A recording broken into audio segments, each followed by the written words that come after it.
नमस्कार बच्चों, आज हम पढ़ने जा रहे हैं अगला पाठ जिसका नाम है छोटा जादूगर।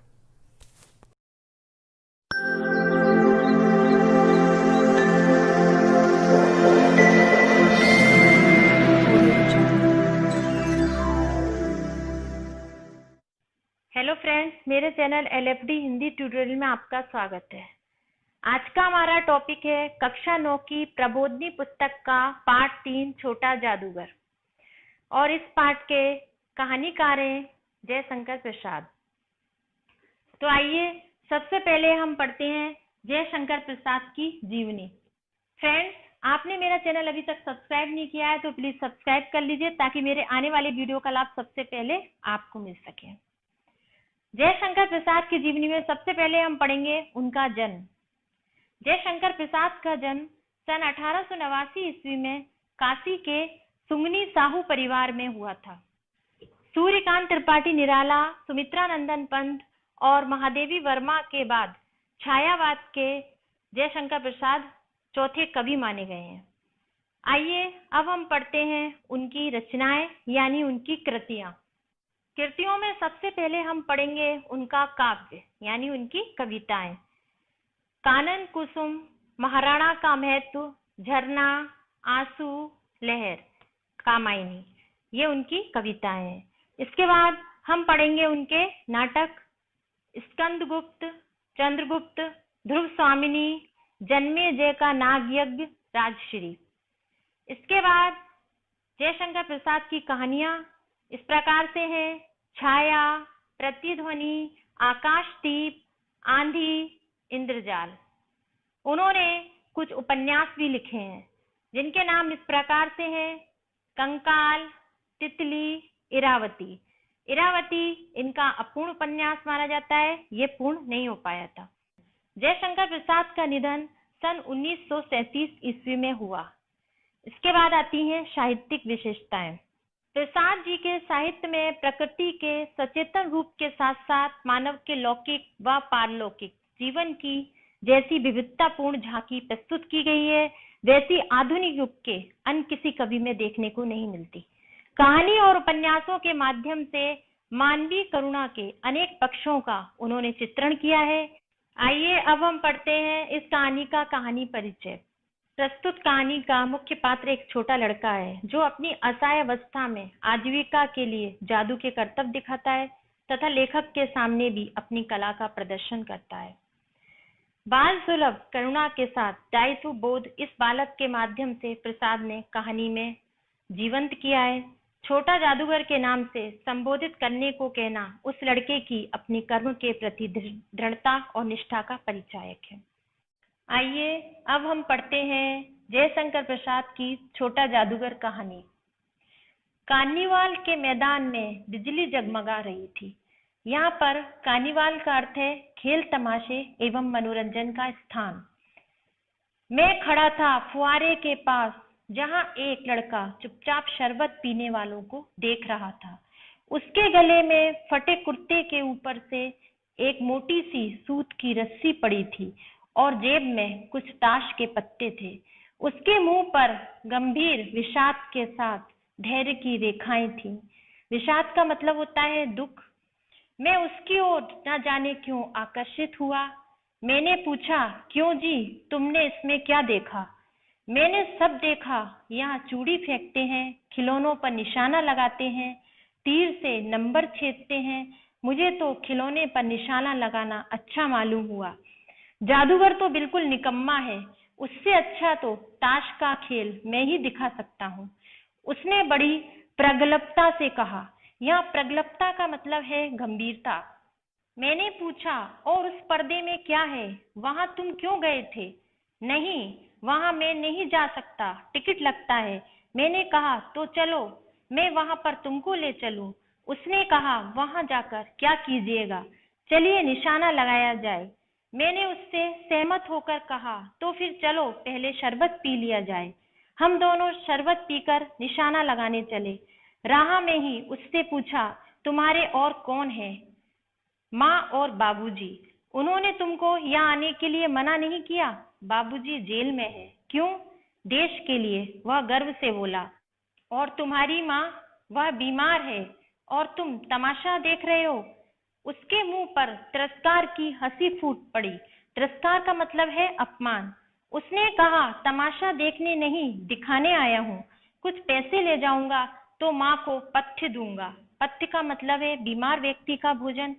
मुझे शरबत ना पिलाकर आपने मेरा खेल देखकर मुझे कुछ दे दिया होता तो मुझे अधिक प्रसन्नता होती। मैं आश्चर्य से उस 13-14 वर्ष के बालक को देखने लगा। हाँ, मैं सच कहता हूँ बाबूजी, माँ बीमार है इसलिए मैं नहीं गया। कहाँ?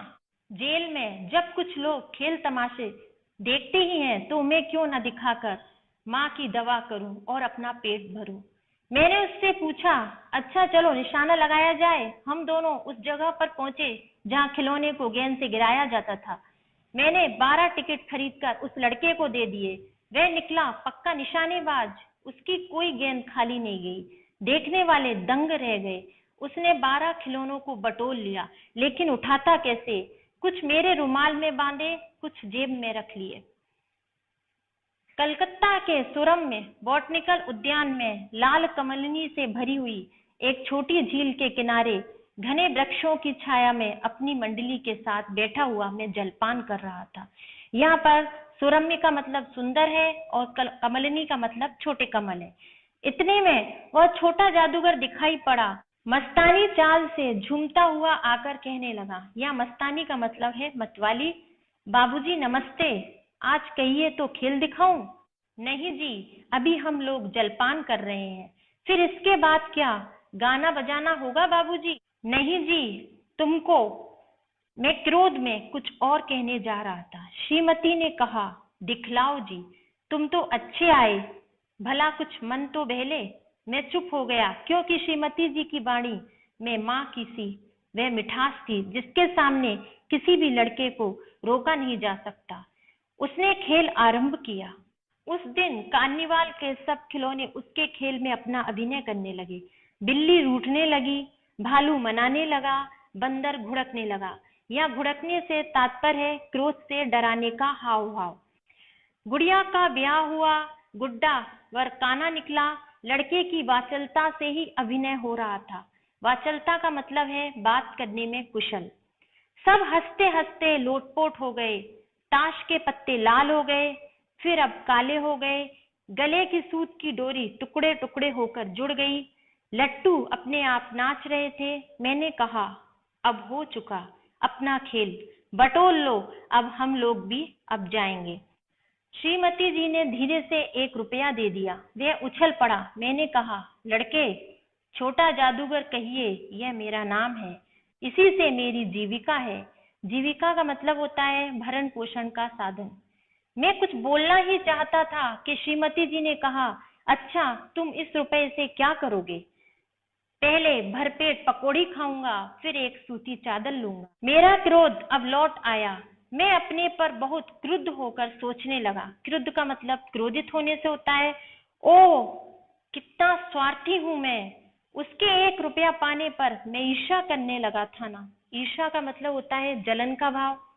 वह नमस्कार करके चला गया। हम लोग कुंज देखने के लिए चले। कुंज का मतलब है पौधे से ढका हुआ स्थान। रह रह कर छोटे जादूगर का स्मरण होता था। स्मरण यानी याद आती थी। सचमुच वह एक झोपड़ी के पास चादर कंधे पर डाले खड़ा था। मैंने मोटर रोककर उससे पूछा, तुम यहाँ कहाँ? मेरी माँ यही है ना? अब उसे अस्पताल वालों ने निकाल दिया। मैं उतर गया। उस झोपड़ी में देखा तो एक स्त्री चिथड़ों में लिपटी कांप रही थी। चिथड़े से तात्पर्य है फटे पुराने वस्त्र। छोटे जादूगर ने कंबल ऊपर डालकर उसके शरीर से लिपटते हुए कहा, माँ, मेरी आंखों से आंसू निकल पड़े। एक दिन कलकत्ते के उस उद्यान को फिर देखने की इच्छा से मैं अकेले ही चल पड़ा। 10 बज चुके थे। मैंने देखा कि उस निर्मल धूप में सड़क के किनारे एक कपड़े पर छोटे जादूगर का रंगमंच सजा था। मोटर रोककर उतर पड़ा। वहां बिल्ली रूठ रही थी, भालू मनाने चला था, ब्याह की तैयारी थी। पर यह सब होते हुए भी जादूगर की वाणी में प्रसन्नता की तरी नहीं थी, मानो उसके रोए रो रहे थे। मैं आश्चर्य से देख रहा था खेल हो जाने पर पैसा बटोर कर उसने भीड़ में मुझे देखा। वह जैसे क्षण भर के लिए स्फूर्तिमान हो गया। स्फूर्तिमान का मतलब होता है ऊर्जावान। मैंने उसकी पीठ थपथपाते हुए पूछा, आज तुम्हारा खेल जमा क्यों नहीं? माँ ने कहा था, आज तुरंत चले आना, मेरी घड़ी समीप है। अविचल भाव से उसने कहा। अविचल का मतलब है स्थिर, स्थिर भाव। तब भी तुम खेल दिखाने आए? मैंने कुछ क्रोध से कहा। उसने कहा, क्यों नहीं आता? और कुछ कहने में जैसे वह अपमान का अनुभव कर रहा था। क्षण भर में मुझे अपनी भूल मालूम हो गई। उसके झोले को गाड़ी में फेंककर उसे भी बिठाते हुए मैंने कहा, जल्दी करो। मोटर वाला मेरे बताए हुए पथ पर चल पड़ा। कुछ ही मिनट में झोंपड़े के पास पहुंचा। जादूगर दौड़कर झोंपड़े में माँ माँ पुकारते हुए घुसा। मैं भी पीछे था, किंतु स्त्री के मुंह से बे निकलकर रह गया। उसके दुर्बल हाथ उठकर रह गए। जादूगर उससे लिपटकर रो रहा था। मैं स्तब्ध था। उस उज्जवल धूप में समग्र संसार जैसे जादू सा मेरे चारों ओर नृत्य करने लगा। अब आते हैं इस कहानी से संबंधित महत्वपूर्ण शब्दार्थ, जो आप मेरे वीडियो में से देखकर पढ़ लीजिएगा। अब आते हैं वस्तुनिष्ठ प्रश्न, जिसमें पहला वस्तुनिष्ठ प्रश्न है, छोटा जादूगर के पिता जेल में क्यों थे? इसमें सही उत्तर ग नंबर का है, देश के लिए। अगला प्रश्न है, निशाना लगाकर छोटा जादूगर ने कितने खिलौने बटोर लिए? इसका सही उत्तर है घ नंबर का 12। अगला प्रश्न है, कार्निवल क्या है? कार्निवाल के बारे में समझाइए। तो कार्निवाल खेल तमाशे एवं मनोरंजन का स्थान जो होता है उसे कार्निवाल बोलते हैं। अगला चौथा नंबर का प्रश्न है, जब कुछ लोग खेल तमाशा देखते ही हैं तो मैं क्यों न दिखाकर अपना पेट भरूं? ये शब्द किसने और किससे कहे? ये शब्द छोटे जादूगर ने कथा नायक से कहे, कहानी के लेखक से कहे। अगला प्रश्न है, वह खेल दिखाकर क्यों अपनी जीविका चलाता था? इसका उत्तर है, वह बालक निर्धन था और उसकी माँ बीमार थी, उसके काम करने वाला भी कोई नहीं था, इसीलिए वह खेल दिखाकर अपनी जीविका चलाता था। अगला 5वें नंबर का प्रश्न है, मैंने उसकी पीठ थपथपाते हुए पूछा, आज तुम्हारा खेल जमा क्यों नहीं? किसने किससे और कहाँ पूछा?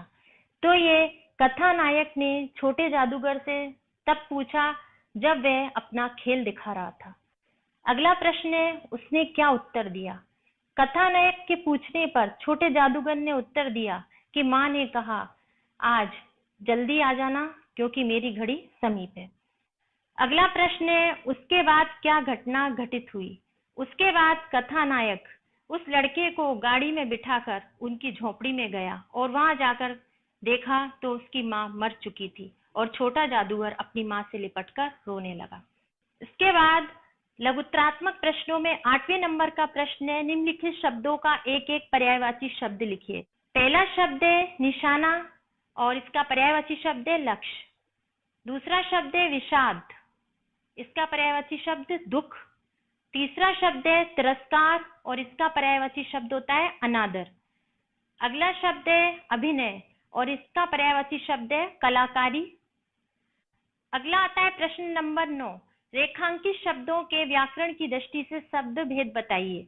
इसमें रेखांकित शब्द है, पहला रेखांकित शब्द है छोटे, छोटे में है गुणवाचक विशेषण। अगला है जादूगर, जादूगर में है जातिवाचक संज्ञा। और अगला शब्द है रेखांकित शब्द ऊपर, ऊपर में है स्थानवाचक क्रिया विशेषण। अगला शब्द है उसके, उसके में है संबंधवाचक सर्वनाम। और अंतिम रेखांकित शब्द है कहा, कहा में है पूर्वकालिक सकर्मक क्रिया। फ्रेंड्स, आज का मेरा ये वीडियो यहीं पर समाप्त होता है। मेरा ये वीडियो यदि आपको अच्छा लगा हो तो इसे लाइक कीजिए, शेयर कीजिए और प्लीज मेरे चैनल को सब्सक्राइब जरूर कीजिए।